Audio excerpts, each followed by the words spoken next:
Hey Waffle Gang, I do hope you're well. My name is Mark and today we're checking out some more Reddit stories, of course. And if you do love a Reddit story, why not consider hitting that like, subscribe, maybe that notification bell too.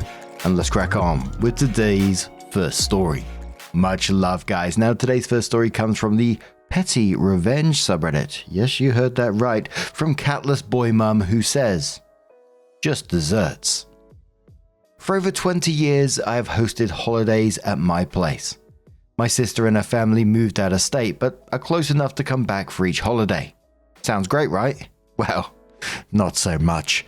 Sister and her family always go to her in-law's place for the big meal. And since her mother-in-law is not a great cook, they just pick up the food and invade my place for leftovers, aka the entire meal afterwards. Now, you're probably thinking, what's the big deal, right? Well, the big deal is that it's gotten to the point my recipe for mashed potatoes starts with a 10-pound bag of potatoes. The turkey barely fits in the oven, the sides take up the entire counter, and I use an entire quart of cream for just desserts. It's a huge undertaking, and not only does sister not contribute financially, she never even has the decency to let me know whether they are coming or when. This year I text the family that my kids were going to make the meal for just us, and if anyone wanted to join us afterwards, I'd have dessert and only dessert to share. As usual, I got a text from everyone else, but nothing from sister. Rather than trying to chase her down, I assumed she'd gotten the message and went on with my plans. The time comes and the kids put on a lovely meal. We eat and enjoy ourselves and pack up the leftovers. A few families showed up over the next hour and we chatted happily. Then it happens. The car's pulling into the driveway. Sister's family has arrived. They invade in usual style, going around giving quick hugs before heading for the kitchen. It took less than 30 seconds before she's out. Trying to be polite since there are still others there, to ask where the food is. I said, aren't the pies on the counter? The bread pudding is in the crock pot, the sauce is on the stove. She replied, yes, but where's the food? At this point, the others starting to catch up on what's up and trading glances. I said, I told everyone that we're only doing desserts. Did you not get the message? She replied, you know we can't actually eat at mother-in-law's house. We were counting on eating here before we drive back. I replied, well, I think there should be fast food open somewhere between here and your place. Opie continues, her adult kids were trickling out of the kitchen at this point, looking around as if a turkey dinner is going to magically appear out of thin air, and everyone else is practically holding their breath, waiting to see what happens. She spewed out some not so nice comments about how they were probably not going to find anything open, and it was my fault they were going hungry. Told the kids to grab something to eat in the cars and stomped out. I don't know who lost their composure first, but I think it was my uncle who cracked and started laughing. Once we calmed back down, the rest of us had quite the nice evening and enjoying just desserts. The absolute cheeky so-and-sos just coming round for the food like that and just seemed to have no care about anything else. They just wanted the food. And it just reminded me of one of my favorite Christmas films. It's Christmas Vacation, and it's my favorite because it was my dad's favorite. Watching him laugh when they go down on the chrome saucer things that they go sledging on, watching him laugh about that absolutely had me in bits. But all I could picture of that with them pulling up your drive is the scene where the family member pulls up with the RV and just sort of makes himself at home in there drinking loads of eggnog and the dogs eating stuff. It just reminded me of the chaos of that scene. But Opie comes in with an update and says, my kids got word from their cousins that there was quite the blow up from my sister on their way home. Bad enough that all the kids ended up in one car so they didn't have to listen to her. I am of course devastated. Okay, not really, by her reaction. My text for Christmas desserts drop in read something like this. It was so great seeing all of you that dropped in for desserts on Thanksgiving. If you couldn't make it, know that you were missed. It worked out so well that we'd like to invite you all to drop by for desserts on Christmas Day as well. We will start at 2 p.m. on Christmas Day. Drop in as you can. Everyone is invited for caroling and cocoa on Christmas Eve as well. We will be leaving at 6 p.m. and it should only be about 2 hours. If you are going to attend either or both, Please let me know which and how many people to plan for by the 15th. Love you all. Most of the family text back right away. I didn't get a text from sister. Shocking, I know. What I did get was a phone call on the 19th and one on the 23rd to let me know that it isn't worth the extra drive time for desserts. Keep in mind the extra drive time is 15 minutes or so each way. Obviously, this was an attempt to wrangle a meal invite. I'm quite proud of myself for just saying that I was going to miss her and her family and hoped they had a Merry Christmas anyway, both times. This summer, I had spent a fair amount of time thinking that I wanted to make myself a throw blanket like the one I was making for sister for Christmas. After the call on the 19th, I took that lovely blanket out of the gifts and replaced it with a book of holiday recipes. Since I was feeling extra petty, instead of making a nice book, laminated and illustrated pages, properly bound, I printed out the pages on plain paper and stapled them together. I mailed it Christmas Eve, so should be getting it in the mail in a few days. Oh, you spicy so-and-so. Her adult kids, on the other hand, had decided that dealing with their mum was a pain and they'd be coming by for desserts without telling her. It was a rather nice surprise to get that text on the 14th. On Christmas Day, they even managed to get their teen brother in the car before she noticed as they were leaving. Funny thing, they all got their regular Christmas presents from under the tree when they arrived. They also got an abundance of texts from their mother having an absolute fit that they had come to my house. The funniest one was her telling them that she and their father were driving home without them, as if that somehow was a punishment. Insert eye roll of everyone present here. If you're wondering what recipes I chose to include in the cookbook, it's 25 pages of just desserts. Honestly, I couldn't resist. Edit to add, the kids were absolutely hysterical as they took turns reading out the angry texts they were receiving. And a little update. It's the new year, January 3rd, and still haven't heard a word directly from my sister.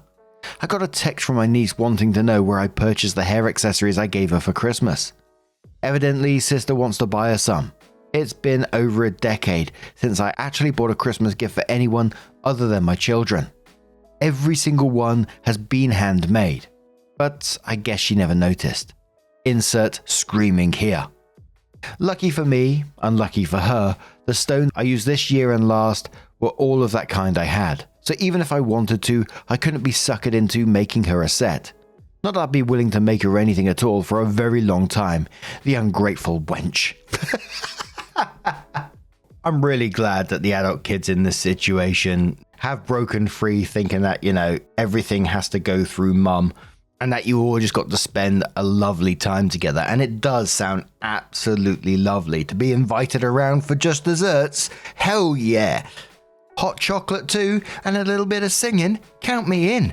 But OP there towards the end that they in the cookbook and they revealed it was 25 pages of just desserts was just like, mwah, perfect. But what do you guys make of this situation? I really enjoyed that one. Let us know your thoughts down in the comments below. And let's move on to another story. Now, our next story comes from the Am I Overreacting subreddit from ZT0141. And it says, Am I Overreacting? Girlfriend, female 27, is wanting me, male 31, to attend her work's corporate party as a plus, and I don't feel comfortable with it. My male 31 girlfriend, female 27, of roughly 2.5 years' work, is planning their usual annual company Christmas party, where employees and their partners and spouses, optional but supposedly preferred, are invited to attend for an overnight stay, meal, party, open bar, etc. I've never been to the previous events due to a work commitment last year and the year prior. We were still quite a new couple. She works for a large nationwide recruitment agency, and each year a different city's office hosts, and those not from that region normally stay in a fancy hotel booked by the company. They're in the process of confirming the total number of guests, and she'd like me to go. As a heads up, we are very open and communicate well, I'd say. She's told me that, prior to us dating, on our first work's Christmas party, after a few drinks, she went to an after party in one of the guys' hotel rooms and engaged in a threesome with 2 dudes from her office as a bit of a bucket list experience. After thinking about it, I've said to her I'd rather give it a miss, but I'm totally happy for her to go on her own. She told me it's important to her from a career perspective as it's good for her image. Get to meet in person with people she works with from other regions and can socialize with the senior management, and that nearly everyone's from work's partners attend.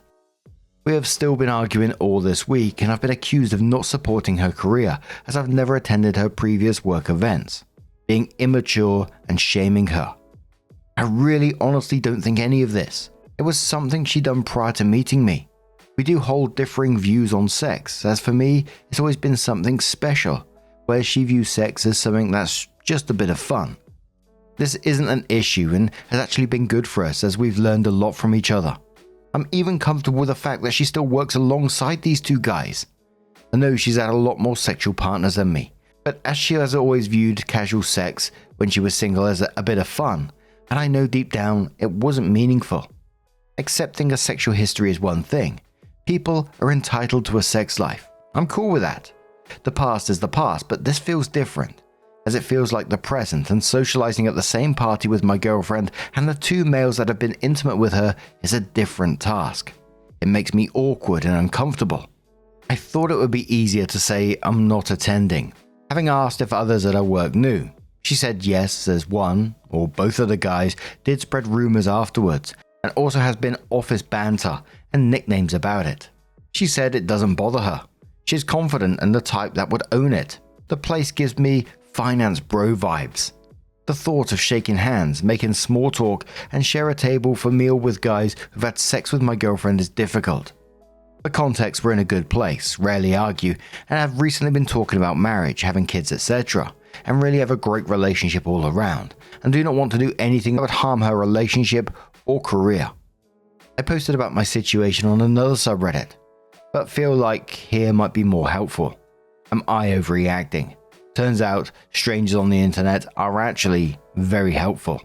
The first commenter said to OP, "Honestly, I do think this is something you need to work through.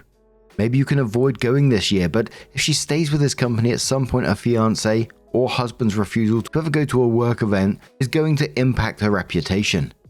I think it's better for you to just get it over with and see that it's really more something you've built up in your head. Perhaps it would help if you tried not thinking of it as socializing. These kind of events are essentially mandatory for her, and your behavior or refusal to show up does reflect on her. She's not asking you to be best friends with these men, just be polite in a professional setting for a short time."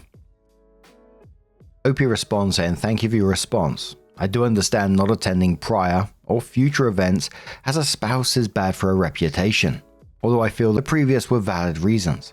Her being honest about it is appreciated, but I'm just trying to get over the social awkwardness that I've built up in my head." Peanuts and Cheese says, "She was a consenting partner in that threesome. By being upset or unwilling to go to a place because of the other two partners, you are undermining her choice and agency as a person. What if you wanted her to attend a wedding where your ex was present? It's not the sexual partner, it's the fact that it was a threesome and you're kind of making moral judgments, plus also afraid the two guys will think they have something over you. Is that correct?" Opie says, "Well, yeah, I'd say you're mostly right. However, it's not the act of her choosing to be a part of the threesome itself I'm judging. She was single at that time. It's just more difficult because it was a threesome. There are just more numerically more ex-sexual partners to be around. That feels intimidating. I don't know if it's me feeling they have something over me that makes me nervous. I can accept their past and ultimately she's my girlfriend now. It's the attitude those two guys hold that could be a problem. As she told me, they spread gossip of her encounter to others in the company and use slut-shaming type nicknames for her when they think she's not around. I feel uncomfortable and probably emasculated to hear that they said about her whilst I was there." 3 months later, OP comes in with her first update and says, "Hi everyone. Since there was a few update me comments on the original post and I had a bit of spare time, I thought I could provide an update on the situation I posted about a while back. First of all, I really appreciate all the advice and feedback I received, both positive and negative. It gave me a lot to think about. And it's also the ability to structure some important conversations between my girlfriend and I. To summarize the original post, my girlfriend, female 27, and I, male 31, have been together for nearly 3 years. She invited me to a company's annual Christmas party this year, which would involve me needing to be social with co-workers, including 2 guys she had a threesome with as a one-night stand before we were dating. I wasn't uncomfortable with her sexual history itself, but I felt awkward about attending the party and being in the same table and event with these guys, especially since they still sometimes joke about it and the use of what I considered disrespectful nicknames for her. On top of that, I was worried that there was a possibility I could end up being the butt of these jokes too, which made the idea of attending feel even more uncomfortable. Initially, I declined to go, which led to some tension and an argument between us. One point I just wanted to clarify based on some of the comments and DMs is that I'm not ashamed of her past at all. Before we started dating, I knew due to being part of an overlapping social group, she had a sex-positive outlook, and she was open about the fact that she had been with around 50 guys. That was never an issue for me. We may well have different experiences, as I've only been with 3 long-term girlfriends prior, but it wasn't something that held me back from pursuing and starting a relationship with her, and not something that has ever been an issue. What made the situation feel different was that I'd be in a room, possibly sat at the same table for dinner, with people who were still actively referencing that past experience. I've never had to deal with that face to face, and the idea that some of those same people making jokes with me in the room or even about me made the situation feel more socially uncomfortable. So, update. After some deep conversations and listening to each other's point of view, my girlfriend helped me understand her perspective more clearly. She expressed that being the only person from her office without a partner would make her feel awkward and isolated and possibly lacking social support during the event. She was also surprised and somewhat upset when I changed my mind about attending, as it raised a small doubt that I was viewing this with the idea of shaming her. We also had a constructive conversation about her views on sex positivity. Her confidence in celebrating that part of her life has helped me have a different perspective. She reassured me that any teasing and nicknames at work don't bother her, so why should it bother me? Any terms like slurs should not be seen as insults, instead something to be proud of, and offer her an ability to own and reclaim a woman's sexuality without shame, especially since men involved in stuff like that are held to a different standard than her. If she can be proud of herself or confidently standing by her choices, then I realized I should wholeheartedly support that as well. Anyway, I've decided to go to the event. I still have some reservations, but I realize it's important to show my support in her work life. I trust her, and if she's comfortable in that environment, I want to be too. At the end of the day, I'm happy of how open and unapologetic she is about her views, and I don't want to let my discomfort, or something as trivial as the possibility of being the target of jokes, get in the way of supporting her fully. We've had some great discussions about careers, sex, relationships, women, and society that have only made our relationship stronger. Thanks again for all the advice. It's been a huge help. Laxim Effort says, what kind of assholes would talk about that encounter at work? If you're going to be with her long term, you will need to be at these types of events.